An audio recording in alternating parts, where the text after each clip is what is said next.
Algunos nombres y detalles de esta historia se han modificado para preservar el anonimato y la confidencialidad. No todas las fotografías son de la escena real. El 15 de octubre de 2013, a las 2:45 de la madrugada, Juan Méndez, conductor de un camión maderero, circulaba por el kilómetro 80 de la carretera interoceánica.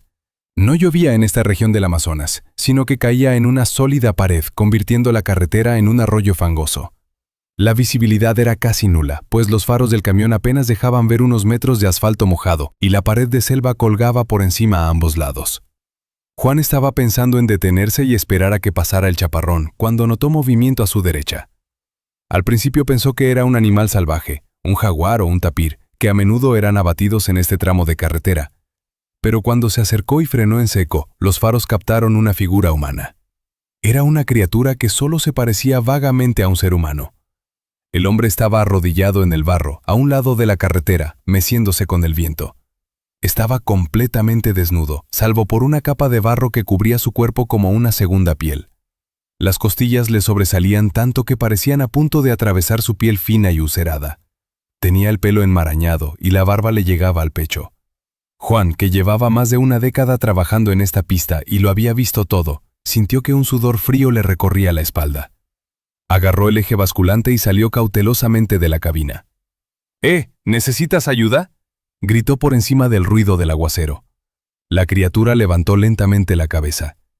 El hombre tenía los ojos hundidos, con las pupilas dilatadas que no reaccionaban a los brillantes faros. Intentó decir algo, pero solo escapó de su garganta un ronco silbido. Estiró la mano hacia adelante, y Juan vio que las muñecas del desconocido supuraban heridas profundas que parecían marcas de grilletes. Pero lo más aterrador era lo que se veía en su pecho a través de la suciedad. No eran tatuajes ni dibujos, eran cicatrices ásperas y desgarradas, quemadas por metal caliente directamente sobre la piel. Un conjunto de líneas y números que parecían una marca de ganado. El conductor no sabía que estaba mirando a Nicholas Collins, un turista americano que llevaba 3 meses oficialmente muerto. No sabía que el hombre acababa de llegar de un lugar que no figuraba en ningún mapa y que su regreso sería el inicio de una de las investigaciones más horribles de la historia de la policía peruana. El 10 de julio de 2013, una sofocante ola de calor envolvía Puerto Maldonado, una ciudad del sureste de Perú a la que a menudo se hace referencia como la puerta de entrada al sur del Amazonas. El aire olía a gasóleo, tierra húmeda y fruta podrida. Ese día bajaron del avión procedente de Lima 3 jóvenes estadounidenses, David Olson, Nicholas Collins y Christopher Jackson. Parecían los típicos aventureros, mochilas caras, ropa caqui de marca y una mirada confiada. Sin embargo, a diferencia de la mayoría de los turistas que se dirigen a los cómodos alojamientos ecológicos de la reserva de Tambopata, este grupo tenía planes muy distintos. El 11 de julio, hacia las 9 de la mañana, se registraron en un pequeño albergue llamado Casa del Río, en las afueras de la ciudad. El propietario del establecimiento, cuyo testimonio se recogió más tarde en un informe policial, recordó que los chicos se comportaban de forma reservada e incluso misteriosa. Rechazaban las ofertas de los guías locales y pasaban la mayor parte del tiempo en su habitación, inclinados sobre los mapas. Su objetivo era la zona no explorada a lo largo del río Malinovsky, una zona que los lugareños consideraban peligrosa no solo por la fauna salvaje, sino también por los mineros de oro ilegales. La noche del 12 de julio, el trío se dirigió al bar El Minero, un lugar donde se reunían sobre todo trabajadores locales y barqueros. El ambiente era tenso, con fuertes miradas, conversaciones en voz alta en español y un denso humo de cigarrillo. El camarero, un hombre de mediana edad llamado José, dijo más tarde a los investigadores que recordaba a los extranjeros por su mapa. Lo habían colocado sobre una mesa de madera pegajosa y discutían la ruta, señalando una zona más allá del puente Inambari. José afirmó que intentaba advertir a los turistas. Se acercó a su mesa y señalando un recodo del río Malinovsky, dijo que no había más que selva y gente mala. Según él, David Olson se limitó a sonreír y replicó que buscaban fauna, no gente. Los americanos percibieron las palabras del camarero como un intento de imponer servicios de escolta de pago o los habituales cuentos locales que asustan a los recién llegados. Fue un error fatal, cuyo precio aún estaban por aprender. El 15 de julio, a las 6 de la mañana, el grupo llegó al puerto de Puerto Capitanía. Alquilaron una lancha motora privada y acordaron con un barquero llamado Pedro que les dejara a 3 horas río arriba, cerca de la localidad de Labirinto.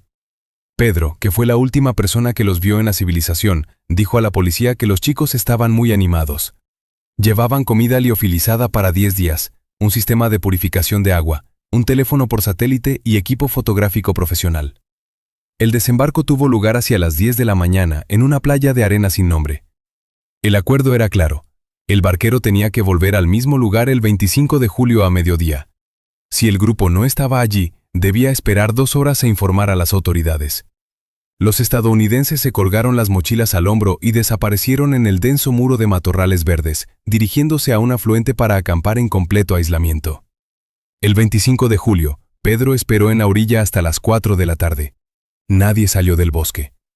El río fluía indiferente y silencioso, arrastrando aguas turbias por la playa vacía. Al día siguiente, cuando David, Nicolás y Cristóbal no facturaron su vuelo de regreso a Lima, sus familias en Estados Unidos empezaron a dar la voz de alarma. La primera respuesta de la policía de Puerto Maldonado fue lenta. El agente de guardia, que tomaba nota por teléfono de una denuncia de desaparición, señaló que los turistas suelen cambiar de planes, perderse en la selva o simplemente perder la noción del tiempo. La selva es grande y a los gringos les encanta la aventura. Era la postura oficiosa de las fuerzas del orden locales. Solo tras la intervención de la embajada estadounidense y la presión del consulado, se anunció una operación oficial de búsqueda el 1 de agosto. La escala de la búsqueda no tenía precedentes en la región. 2 helicópteros peinaron desde el aire el sector de Mazuco y el lecho del río Malinovsky, intentando detectar el humo de las hogueras o los colores brillantes del equipo de senderismo entre el interminable océano de verde. 3 equipos de rescate con perros de búsqueda trabajaron sobre el terreno. El calor, la elevada humedad y la dificultad del terreno agotaron a la gente, pero siguieron adentrándose en el bosque, metro a metro. El 4 de agosto, uno de los equipos de búsqueda dio con el primer y único hallazgo. En las profundidades del bosque, a unas 7 millas del lugar de aterrizaje, encontraron rastros de un campamento. Era una hoguera pequeña, apagada hacía tiempo, apenas visible bajo una capa de hojas caídas. Cerca, en la tierra, encontraron un paquete vacío de comida liofilizada fabricada en Estados Unidos. La etiqueta estaba parcialmente dañada por la humedad, pero las marcas indicaban claramente la marca que los chicos habían comprado antes de partir. Los perros detectaron un rastro, pero no se adentraba en la selva, sino que se dirigía hacia un viejo claro. Las huellas de 3 pares de botas estaban claramente impresas en el suelo húmedo. Caminaron con paso firme, rítmicamente, hasta que de repente se detuvieron en una pista borrosa que parecía una carretera. Este camino no estaba marcado en los mapas oficiales. Los guías locales que ayudaban a la policía lo reconocieron de inmediato. Era un camino utilizado por madereros ilegales y mineros de oro para transportar recursos. En un radio de 1 milla desde donde desaparecieron las huellas, no había señales de lucha. No se habían roto arbustos, no se había desgarrado el suelo y no se encontró sangre ni casquillos de bala. Parecía como si los 3 hombres adultos simplemente se hubieran desvanecido en el aire o se hubieran subido a un vehículo que circulaba por esta carretera dejada de la mano de Dios. Mochilas, tiendas de campaña, equipo caro, nada de eso quedó atrás. La jungla parecía habérselos tragado junto con sus pertenencias. El 15 de agosto, la operación de búsqueda concluyó oficialmente. El informe policial afirmaba que la causa más probable de la desaparición era la pérdida de orientación, que provocó la muerte por deshidratación o ataque de animales salvajes. Se consideró brevemente la versión criminal, pero debido a la ausencia de cadáveres y de pruebas de violencia, se descartó por infundada. El caso se archivó bajo la categoría de personas desaparecidas y las familias solo recibieron un seco pésame y la devolución de los objetos personales que habían dejado en el almacén del albergue. Sin embargo, uno de los rastreadores locales que participaron en la búsqueda, en una conversación privada con un periodista de un periódico local, observó un detalle extraño. Las huellas en la carretera no parecían caóticas, como las de personas que se hubieran perdido. Iban directas a la pista y se detenían allí, como si alguien las estuviera esperando, o como si se hubieran encontrado con algo que no esperaban ver en el corazón de un bosque virgen. El misterio del río Malinovsky seguía sin resolverse, enterrado bajo una capa de cieno y el silencio del laberinto verde. Pero el bosque solo puede guardar secretos durante cierto tiempo. El 15 de octubre de 2013, la noche sobre el sector de Mazuco era tan oscura que parecía como si los faros fueran absorbidos por la densidad misma del aire húmedo. La carretera interoceánica, esa gigantesca arteria de transporte que parte en 2 la selva amazónica, se había convertido en un río de barro y agua. Llevaba 3 días lloviendo, arrasando los márgenes de la carretera y obligando a los conductores de los pesados camiones a conducir a velocidad mínima. El camionero Juan Méndez, que realizaba un viaje nocturno a Puerto Maldonado, declaró más tarde a la policía que aquella noche la visibilidad era inferior a 5 metros. Hacia las 2:45 de la madrugada, en el tramo entre Mazuco y Santa Rosa, observó con los faros una extraña sombra en el borde de la carretera. Al principio, Juan pensó que era un animal salvaje, tal vez un tapir o un jaguar, que a menudo salían al asfalto caliente. Pero cuando se acercó y pisó instintivamente el freno, se le encogió el corazón. Era un ser humano, o lo que quedaba de él.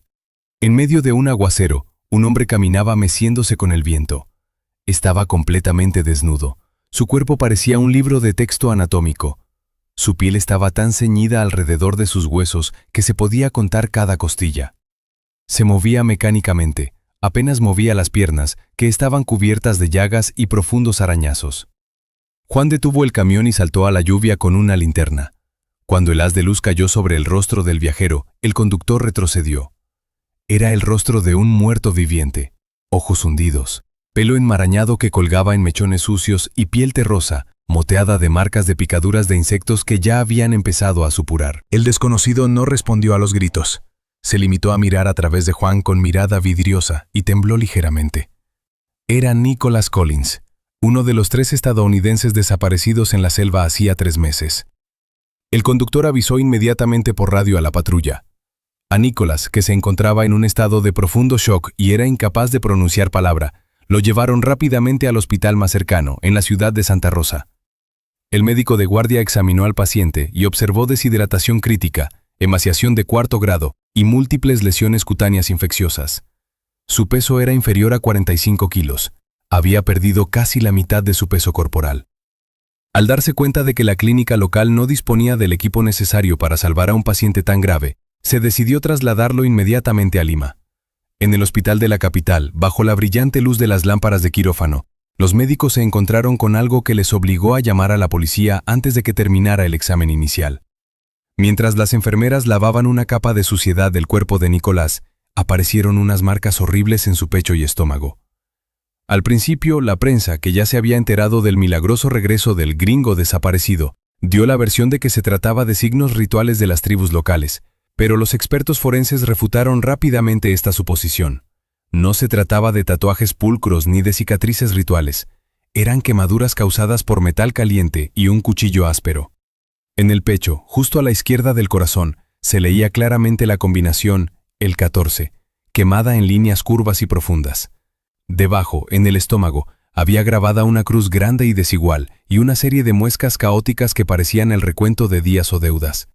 La naturaleza de las cicatrices indicaba que las heridas habían sido infligidas en condiciones insalubres y bastante recientemente, pues algunas de ellas aún sangraban. El descubrimiento de Nicholas Collins vivo, aunque en tan terrible estado, fue el catalizador para la reanudación de la búsqueda. La policía, que hasta entonces había descartado el caso como un accidente, se vio obligada ahora a admitir que en la selva había ocurrido algo mucho peor que una simple pérdida de orientación. La zona de búsqueda se desplazó 50 kilómetros a sudeste de donde se encontró a Nicolás, adentrándose en los impenetrables bosques a lo largo de los afluentes del río Malinovsky. El 20 de octubre, 5 días después del regreso de Nicolás, un equipo especial de la policía, junto con guías locales, peinó un sector abandonado cerca del antiguo cauce del río. Un perro rastreador detectó un rastro cerca de un profundo barranco cubierto de arbustos espinosos. Tras descender al fondo del barranco, los agentes encontraron un objeto que acabó por desvanecer sus esperanzas de que el resto del grupo estuviera esperando ayuda en algún lugar cercano. Era una mochila de senderismo, medio cubierta de tierra y hojas podridas. Llevaba allí varias semanas, la tela había empezado a enmohecerse, pero el color brillante aún destacaba sobre la suciedad gris. Dentro, en un bolsillo impermeable, los investigadores encontraron documentos a nombre de David Olson. El pasaporte estaba mojado, pero la foto del sonriente arquitecto de Chicago se conservaba perfectamente, creando un inquietante contraste con la realidad.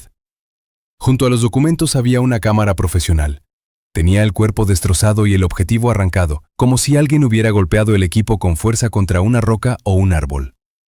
El examen in situ confirmó que la mochila pertenecía al grupo desaparecido, pero lo más inquietante fue lo que no se encontró en ella.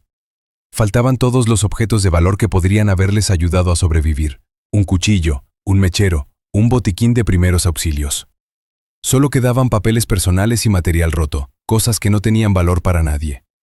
No se encontraron rastros de David y Christopher en un radio de 5 kilómetros desde el hallazgo. La mochila no se perdió por accidente. La tiraron. Tirada como basura innecesaria en un barranco remoto donde se suponía que nadie debía mirar. Ahora los investigadores veían las cicatrices del 14 en el pecho de Nicolás en el hospital de Lima de una forma completamente distinta. No eran solo heridas, eran un número de inventario. Y en algún lugar de las profundidades del infierno verde, quizá aún estuvieran el 15 y el 16. O tal vez no. Amigos, antes de seguir sumergiéndonos en esta truculenta historia, quiero haceros una petición importante. Los algoritmos de YouTube son implacables, y para evitar que este video se pierda entre miles de otros, tu apoyo es vital. Por favor, haz clic en el botón de suscripción ahora mismo, dale a me gusta y comenta este video. Tu compromiso es la única forma de empujar este material hacia las recomendaciones para que el mayor número posible de personas conozca la verdad sobre lo que está ocurriendo en el infierno verde del Amazonas. Os agradezco sinceramente vuestra ayuda a todos y cada uno de vosotros. Volvamos ahora a la habitación del Hospital de Lima.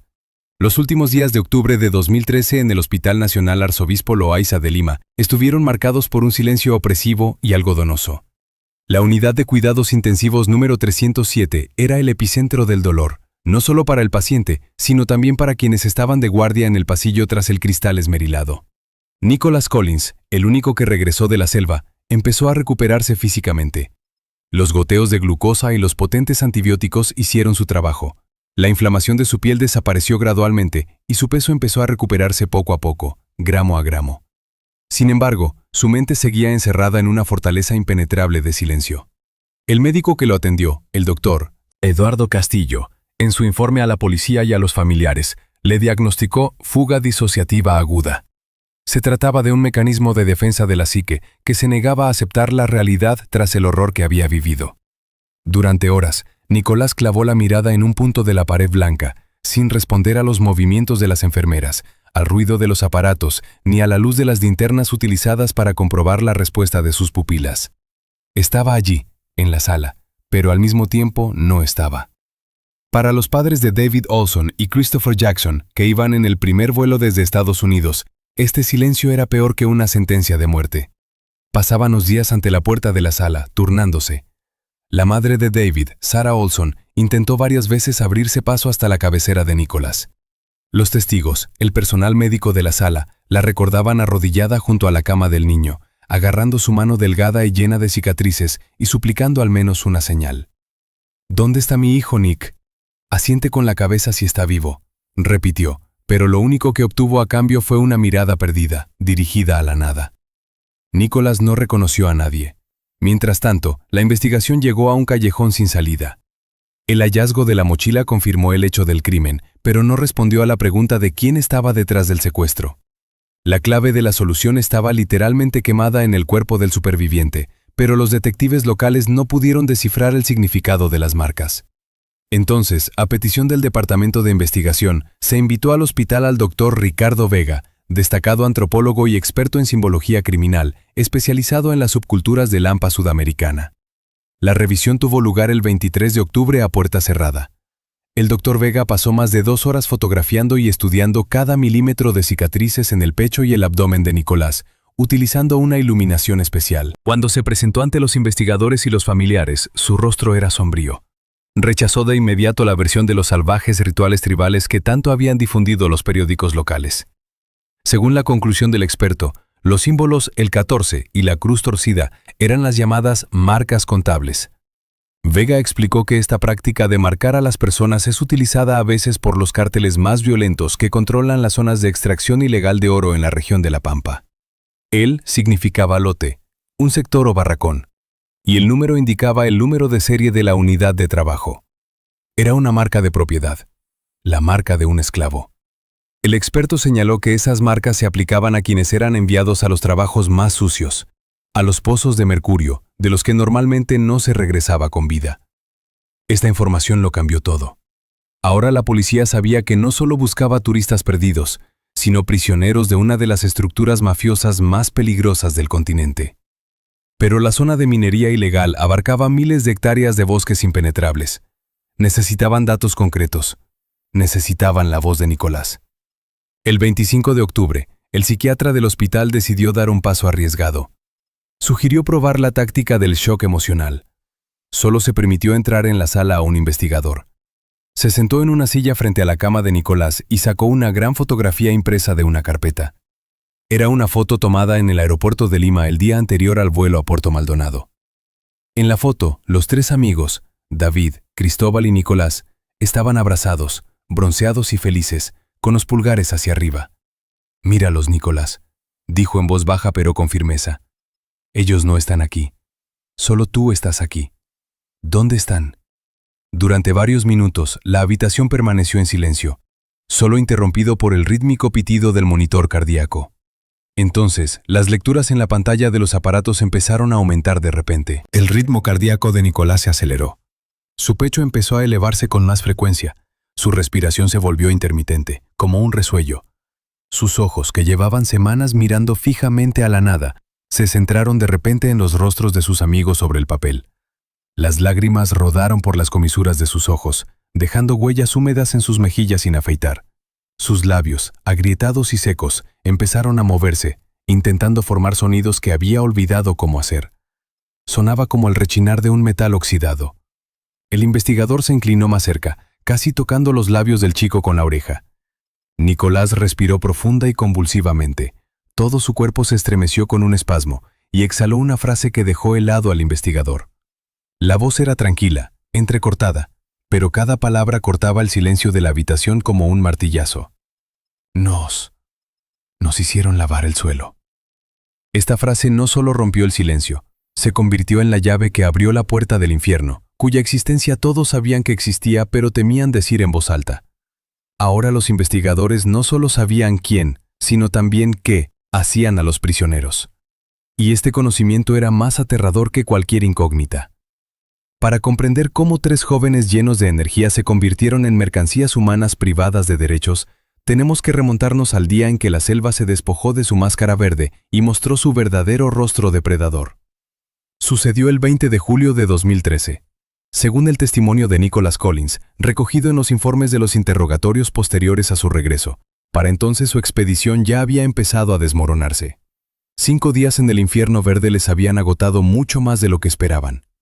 La humedad constante de hasta el 100%, los enjambres de insectos que no respondían a los repelentes y las difíciles travesías de tierras bajas pantanosas les habían pasado factura. Su ruta, tan cuidadosamente trazada sobre el papel en una cómoda habitación de hotel, resultó ser una trampa en la realidad.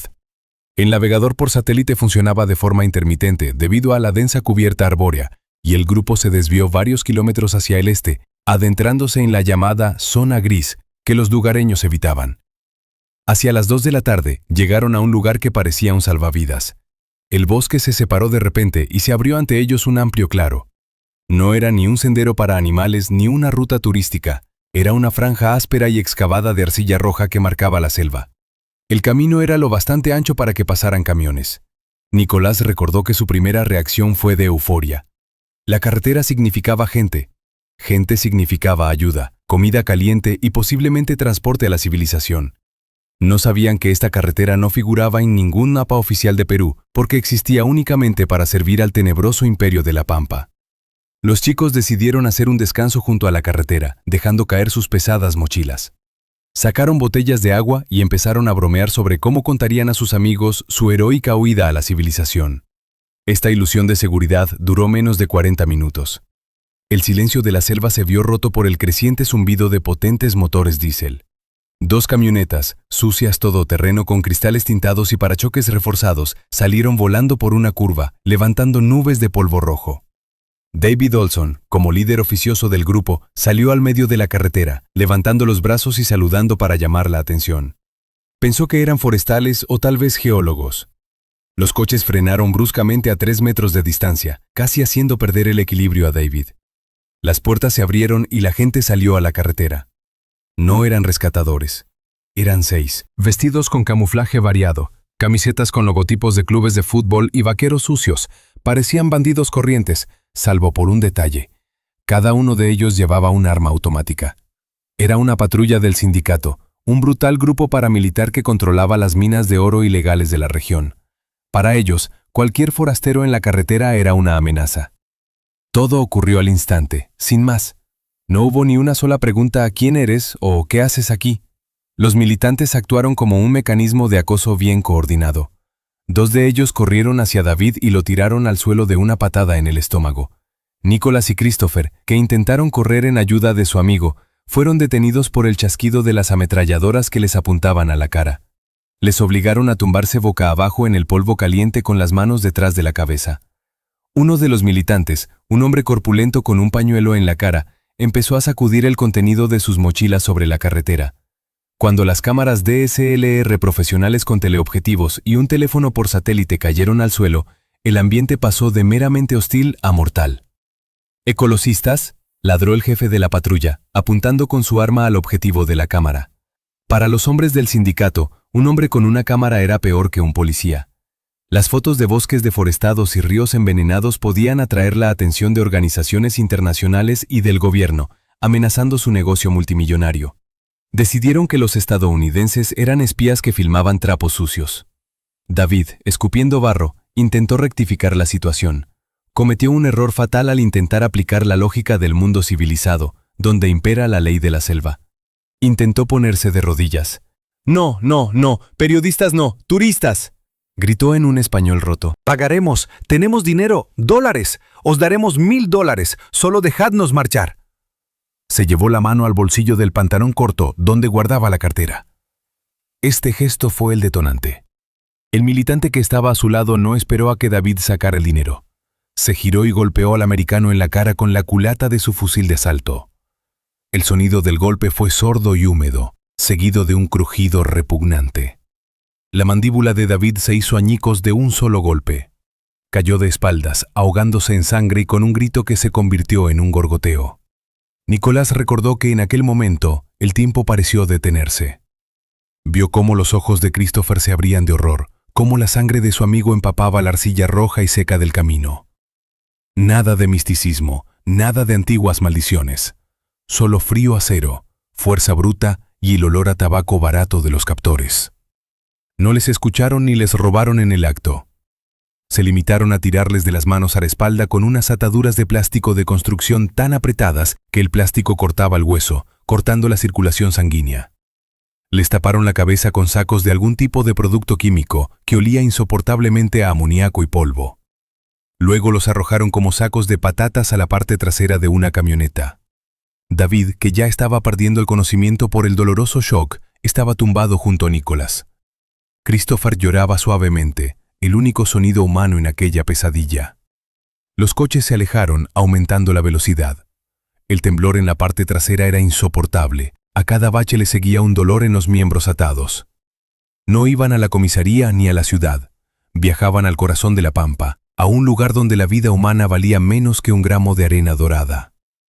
La carretera empeoraba, el aire se llenaba de olor a quemado y gasoil.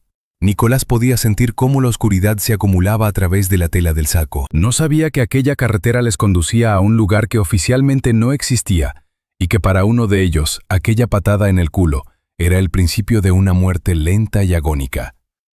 El camión se detuvo ante una verja y por encima del ruido del motor, Nicolás pudo oír el tintineo de una cadena metálica que se cerraba a sus espaldas.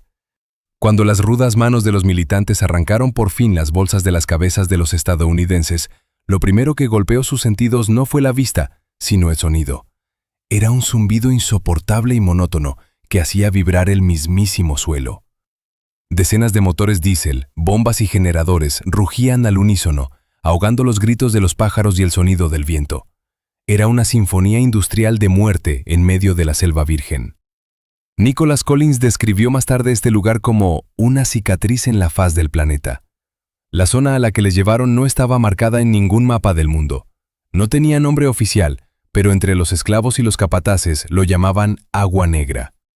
Los enormes árboles centenarios que habían crecido aquí durante siglos fueron arrancados y quemados. En lugar de un océano verde de selva, los ojos de los prisioneros se encontraron con un paisaje apocalíptico.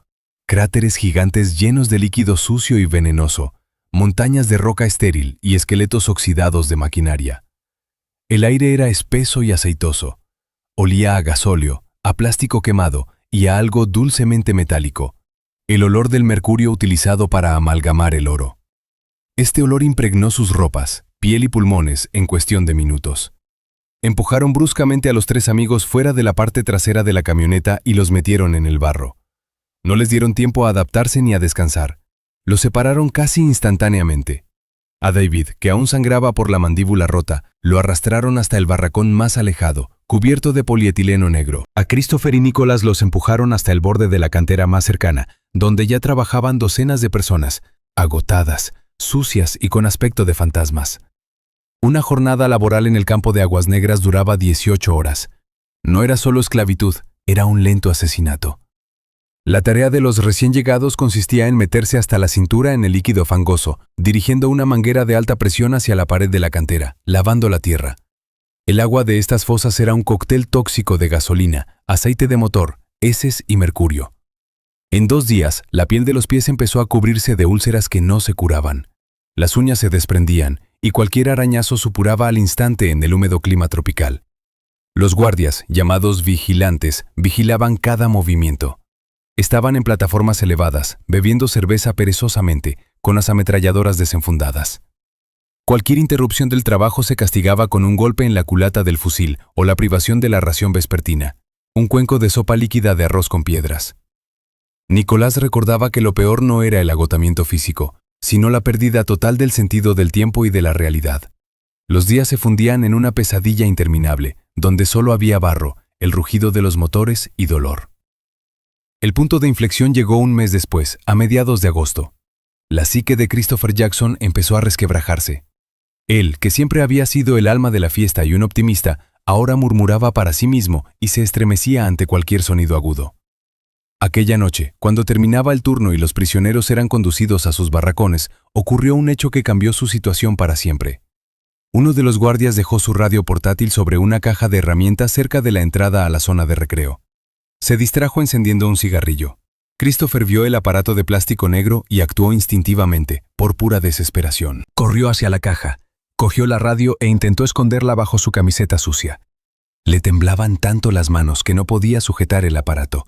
La radio resbaló y cayó al suelo de madera con un ruido sordo. La reacción de los guardias fue instantánea. Christopher fue derribado por una bota en la espalda. Nicolás y David, que intentaron defender a su amigo, también fueron arrojados de bruces al suelo. Pero esta vez no solo les golpearon.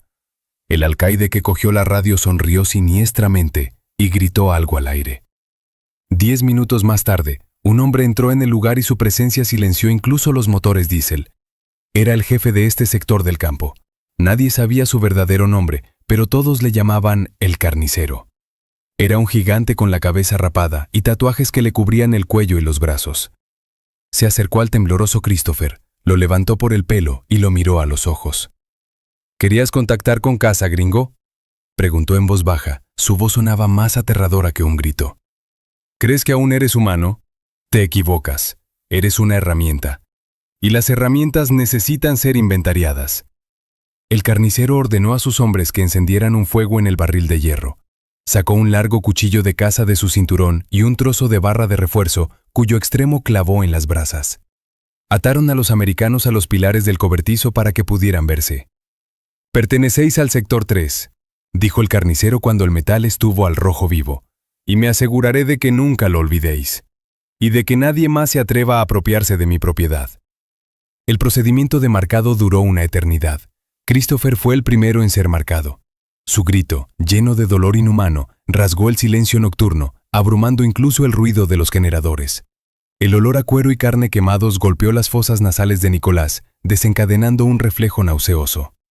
El carnicero trabajó lentamente, disfrutando del proceso. Tallaba letras y números en el pecho de la víctima, calentando periódicamente el metal. Cuando le llegó el turno a Nicolás, estuvo a punto de desmayarse de terror. Pero el dolor le devolvió a la realidad. El metal caliente tocó la piel de su pecho izquierdo. El siseo de la carne ahogó su propio gemido. El 14 fue el número que recibió Nicolás. Lote era el lote. 14 era el número de serie.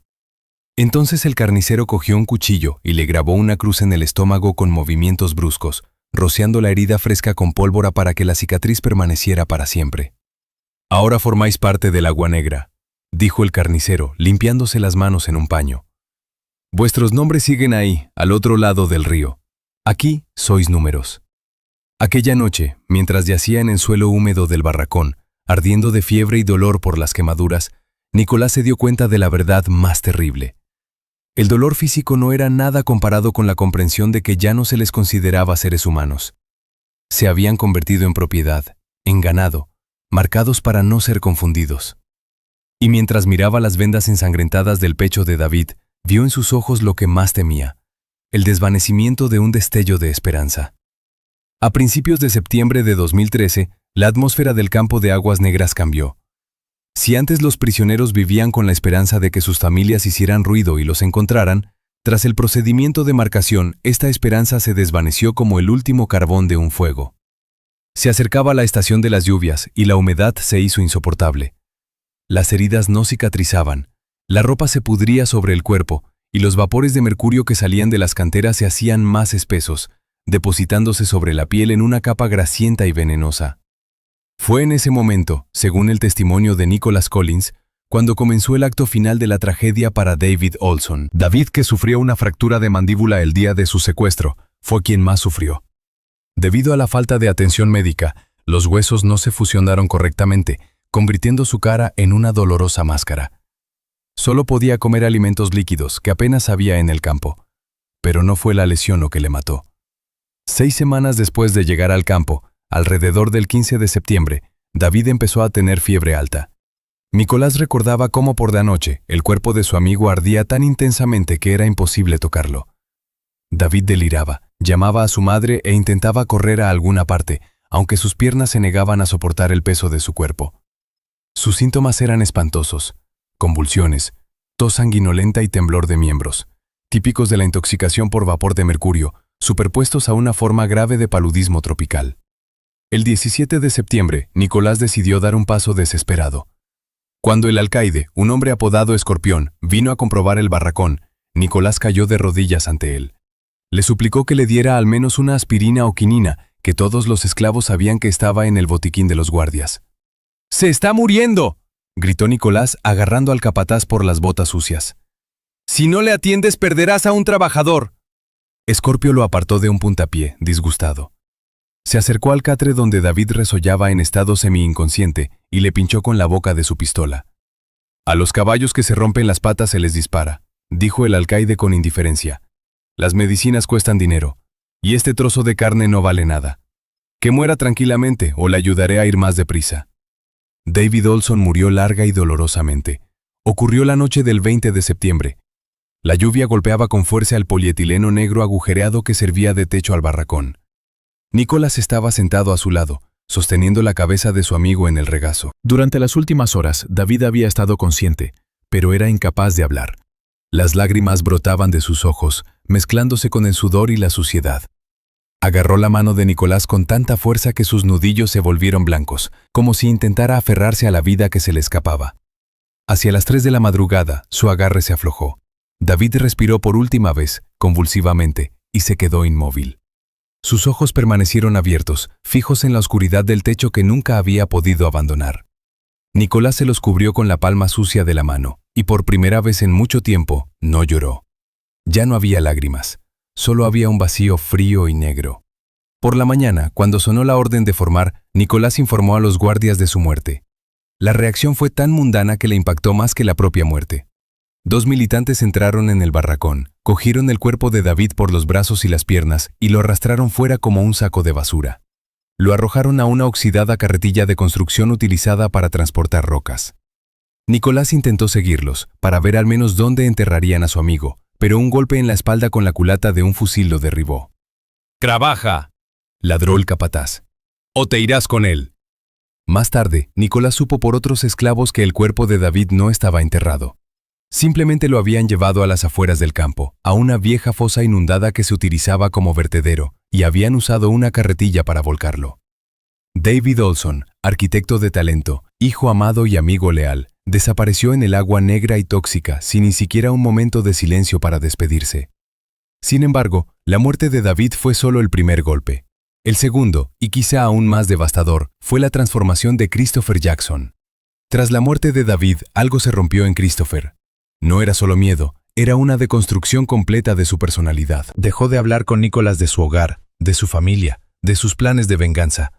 Sus ojos se volvieron vidriosos, desprovistos de toda emoción. Empezó a comer balanda con avidez, por la que antes luchaba solo por hambre. Empezó a disculparse ante los guardias, apresurándose a hacer el trabajo más sucio antes de que se diera la orden.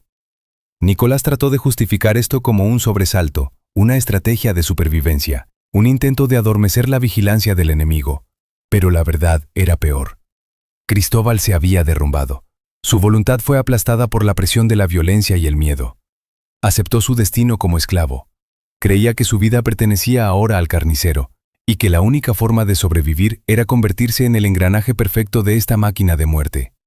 La fatídica conversación tuvo lugar la noche de su huida, cuando Nicolás se dio cuenta de que no podía esperar más. Se arrastró hasta Christopher, que estaba tumbado en una cama cercana, y empezó a susurrarle frenéticamente un plan. Habló de los guardias que se habían emborrachado a causa de una de las celebraciones de cumpleaños de los líderes, de una tormenta que ocultaría el sonido de los pasos, de un viejo camino que había divisado cerca de los generadores. Christopher le escuchó sin pestañear, y luego se apartó lentamente, como si el contacto de su amigo le resultara desagradable. A la tenue luz del foco distante, Nicolás vio sus ojos. No había miedo en ellos, no había esperanza en ellos, solo había vacío y extrañeza. «No voy a ir a ninguna parte», dijo Christopher en voz baja. «Chris, ¿de qué estás hablando? Esta es nuestra oportunidad. Iremos juntos, podemos hacerlo». Nicolás desacudió por el hombro, intentando despertar al Christopher que conocía. «Ahí fuera no hay nada», contestó Christopher, señalando con la cabeza hacia la selva. «Hay comida, hay trabajo. Si trabajamos duro, no nos harán daño». El carnicero lo prometió. «El carnicero mató a David», sisió Nicolás, conteniendo a duras penas un grito. «Se quemó tu nombre en el pecho». «Este es mi sitio», dijo Christopher y se volvió hacia la pared. «No me toques. Si intentas escapar, gritaré. Llamaré a los guardias. No hagas ninguna estupidez, número 14». Nicolás retrocedió como si le hubieran abofeteado. Miró la espalda del hombre con el que había crecido, con el que había compartido sueños y planes, y se dio cuenta de que su amigo había desaparecido. Christopher Jackson murió la misma noche en que le marcaron el pecho. En aquel cuerpo vivía un ser completamente distinto, sumiso, roto y peligroso. Detrás del muro del barracón retumbaban los gritos ebrios de los guardias y los truenos. El aguacero se intensificó, convirtiendo el mundo en una corriente continua de agua. Nicolás se dio cuenta de que estaba completamente solo en medio del infierno. Y si quería vivir, tendría que tomar la decisión más difícil de su vida ahora mismo, antes de que su antiguo amigo cumpliera su amenaza. El 12 de octubre de 2013 se alteró el frágil equilibrio de poder en el campamento de Aguas Negras. Según informes de inteligencia publicados posteriormente por la policía peruana, aquella noche el clan rival de los malditos irrumpió en la mina ilegal.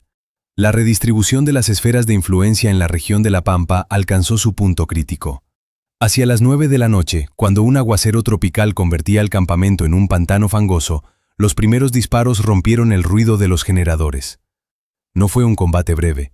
Era una auténtica guerra con ametralladoras y granadas. Para Nicholas Collins, este caos era su única oportunidad de sobrevivir. En medio del pánico general, cuando los guardias abandonaron sus puestos para disparar contra los atacantes de la puerta principal, se dio cuenta de que era ahora o nunca. No esperó a que una bala lo encontrara accidentalmente en el barracón. Nicolás se tumbó en el suelo y se arrastró. Su camino pasaba por el centro de la cantera, por el mismo lodo tóxico en el que había estado trabajando los últimos meses. Era el único lugar que no había sido alcanzado por el fuego cruzado. Estaba sumergido en una mezcla de suciedad, mercurio y heces hasta el cuello. El hedor acre le obstruía los pulmones, pero Nicolás seguía moviéndose, moviendo los codos como un lagarto herido. La lluvia que caía por la pared se convirtió en su aliada. El agua borraba sus huellas y amortiguaba los sonidos de sus movimientos. Se arrastró bajo el alambre de espino del perímetro, desgarrándose la espalda hasta la carne, pero ni siquiera sintió dolor. La adrenalina era más fuerte que cualquier droga. Cuando llegó a los primeros árboles que marcaban el límite de la zona cortada, sonó una potente explosión a sus espaldas. Probablemente estalló un camión cisterna de combustible. El fogonazo iluminó el campo, y en ese momento Nicolás vio que le seguían. No eran solo los guardias, eran liquidadores. El carnicero, incluso bajo el ataque de sus competidores, no iba a desprenderse de su propiedad. Nicolás oyó ladrar a unos perros. Eran enormes rottweilers adiestrados para encontrar fugitivos. Se zambulló en los montones de roca estéril, montañas de roca y arcilla que habían sido puestas patas arriba. Enterrado entre la basura y las hojas, se quedó inmóvil. Los perros se precipitaron a unos metros de distancia. El aguacero los estaba despistando, arrastrando el olor del hombre y mezclándolo con el olor a quemado y a productos químicos. Nicolás permaneció inmóvil durante más de una hora, hasta que las voces de sus perseguidores y el ruido de los motores de los ATV se desvanecieron en dirección al río. Solo entonces se atrevió a levantarse y correr. Los 3 días siguientes se convirtieron en una lucha surrealista por la existencia, en la que el enemigo era la propia naturaleza. Nicolás no tenía ni zapatos ni ropa, salvo los restos de unos pantalones cortos rotos. La selva, que parecía un jardín del Edén en los folletos turísticos, se convertía en una cámara de tortura por la noche. Cada paso descalzo por la maleza podrida estaba cargado de la amenaza de una mordedura de serpiente o una araña venenosa. Las enredaderas espinosas le desgarraban la piel, que ya estaba cubierta de úlceras por la infección del campamento. No tenía comida. Bebió agua de lluvia, lamiéndola de las hojas anchas, y masticó un poco de corteza para aliviar los retortijones de estómago. Al día siguiente, empezó a alucinar. Imaginó que David caminaba a su lado, mostrándole el camino, y que Cristóbal le observaba desde detrás de los árboles con ojos negros y vacíos. Nicolás les hablaba, se disculpaba, gritaba al vacío hasta que su voz desapareció por completo. Las heridas de la marca en el pecho se inflamaron. Podía sentir la fiebre latiendo bajo su piel, y los profundos cortes de sus piernas probablemente ya estaban infestados de larvas de insecto. Pero siguió caminando. Solo sabía una cosa: tenía que seguir el sonido. En algún lugar a lo lejos, en el límite de la audición, captó un zumbido bajo y monótono. Podía ser un trueno, o una cascada, o una carretera. La salvación llegó inesperadamente. Al tercer día de vagabundeo, cuando casi le habían abandonado las fuerzas, Nicolás rodó por un profundo barranco. Era el lecho de un viejo río seco. El fondo estaba cubierto de piedras lisas y arena, lo que le permitía moverse mucho más deprisa que a través de la espesura. El lecho del río funcionaba como un corredor natural cortado a través de la pared del bosque. Nicolás fue río abajo, confiando en su instinto. El 15 de octubre, hacia las 2 de la madrugada, el sonido que había oído antes cambió. Ahora era el ruido claro y rítmico de los neumáticos sobre el asfalto mojado. Era la carretera interoceánica, el único hilo de civilización de la región. La comprensión de que estaba cerca de la salvación le dio una última descarga de energía. Subió por la resbaladiza pendiente, agarrándose a las raíces, cayéndose y levantándose de nuevo. Cuando llegó al borde de la carretera, seguía lloviendo a cántaros. El asfalto bajo sus pies parecía más blando que el suelo. 2 luces brillantes aparecieron a lo lejos. Los faros de un camión que se acercaba. Nicolás no recordaba cómo se había metido en el carril. No recordaba haber agitado los brazos. Lo único que recordaba era un destello cegador de luz y el chirrido agudo de los frenos. Cayó de rodillas justo delante del capó de un coche enorme. Sus fuerzas abandonaron por fin su cuerpo. Se tumbó en el barro, sintiendo la vibración del motor al ralentí. Por encima del ruido de la lluvia, oyó el portazo de la cabina y unos pasos pesados que se acercaban a él. Las manos de alguien le tocaron el hombro y trató de apartarse, pensando que era el carnicero que le había alcanzado. Pero la voz que le llegó no estaba llena de amenazas, sino de horror. «Dios mío, ¿eres humano?», preguntó el conductor. Nicolás intentó responder, pero la oscuridad ya le cubría. Lo último que vio antes de desmayarse fue la matrícula del camión cubierta de barro y un extraño resplandor en el bosque del otro lado de la carretera. Le pareció que otra figura estaba allí, entre los árboles, observando cómo le rescataban. El 5 de noviembre de 2013, a las 5:30 de la mañana, un rugido rasgó el cielo sobre el sector de La Pampa, un rugido que los mineros locales no habían oído en años. No era el rugido habitual de los generadores diésel, ni el ruido de las motosierras. Era el sonido de helicópteros militares Mi-17. La operación, de nombre en clave Mercurio, preparada por la Agencia Antidroga Peruana con el asesoramiento activo de agentes de la Drug Enforcement Administration estadounidense, empezó al amanecer. El testimonio de Nicholas Collins, obtenido en un hospital de Lima, se convirtió en la hoja de ruta que permitió a las fuerzas especiales encontrar un punto que no existía en los mapas: el campamento de Aguas Negras. El equipo de asalto, formado por 40 soldados de la unidad de élite Sinchis, desembarcó a lo largo del perímetro del campamento, cortando las vías de escape. La resistencia que esperaba el mando fue casi inexistente. Según se supo más tarde, tras la guerra interna de clanes y la huida del estadounidense, la mayoría de los militantes abandonaron la base, dejando solo un mínimo de seguridad para supervisar a los trabajadores restantes. Un breve tiroteo cerca del Bar Norte fue sofocado en 4 minutos. Lo que vieron los soldados fue descrito por organizaciones internacionales de derechos humanos como un ejemplo de infierno moderno. Encontraron a 53 personas en el territorio del campo. Eran residentes locales, emigrantes de Bolivia y Brasil, retenidos en condiciones inhumanas. Parecían muertos vivientes, piel grisácea por el contacto constante con el vapor de mercurio, úlceras en las piernas y un grado extremo de agotamiento. Muchos de ellos llevaban en el pecho las mismas marcas de loto quemado que había descrito Nicolás. No huyeron ni se alegraron de su liberación. Se limitaron a permanecer de pie en el barro, sin comprender lo que ocurría, con la vista nublada por las toxinas. El equipo de investigación, que llegó en el segundo vuelo con el equipo forense, se dirigió inmediatamente al sector que Nicolás había etiquetado en un diagrama dibujado a mano como el pozo de basura. El hedor en esta parte del campo era insoportable, incluso con respiradores. Utilizando un radar de penetración en el suelo, los expertos identificaron el lugar del enterramiento masivo de residuos y restos biológicos. Las excavaciones duraron 7 horas bajo un sol abrasador. Hacia las 3 de la tarde, se recuperaron restos humanos de una capa de arcilla y escombros. El cuerpo estaba parcialmente momificado debido a la composición química del suelo. En los restos de la ropa se conservaba un fragmento de la etiqueta de una conocida marca americana.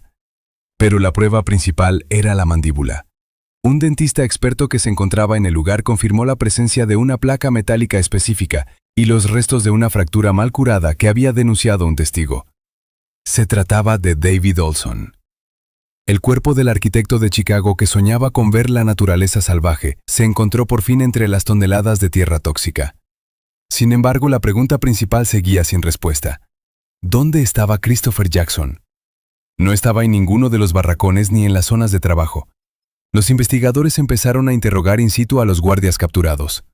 Uno de ellos, un adolescente de unos 16 años que actuaba como ayudante en la cocina, dio un testimonio que cambió el curso del caso.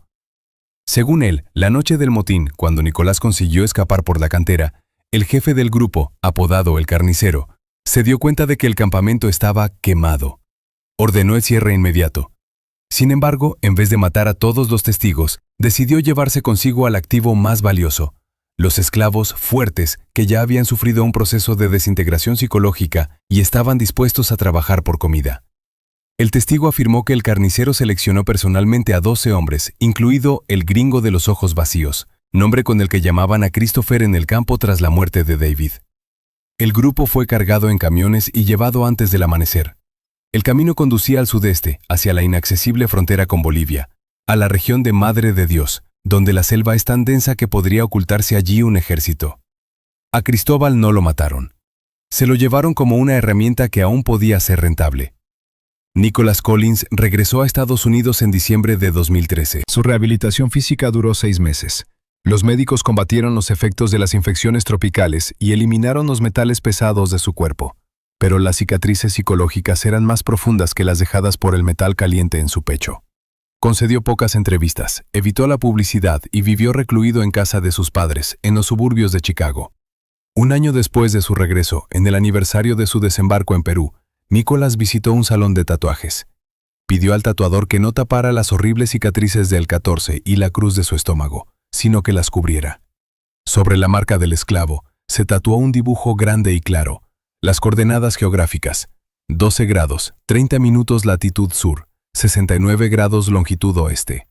Estas eran las coordenadas de la misma playa de arena cercana al laberinto donde los 3 amigos se hicieron su última foto juntos, felices, libres y llenos de esperanza, un momento antes de adentrarse en la verde oscuridad. En enero de 2026, el caso de Christopher Jackson sigue abierto.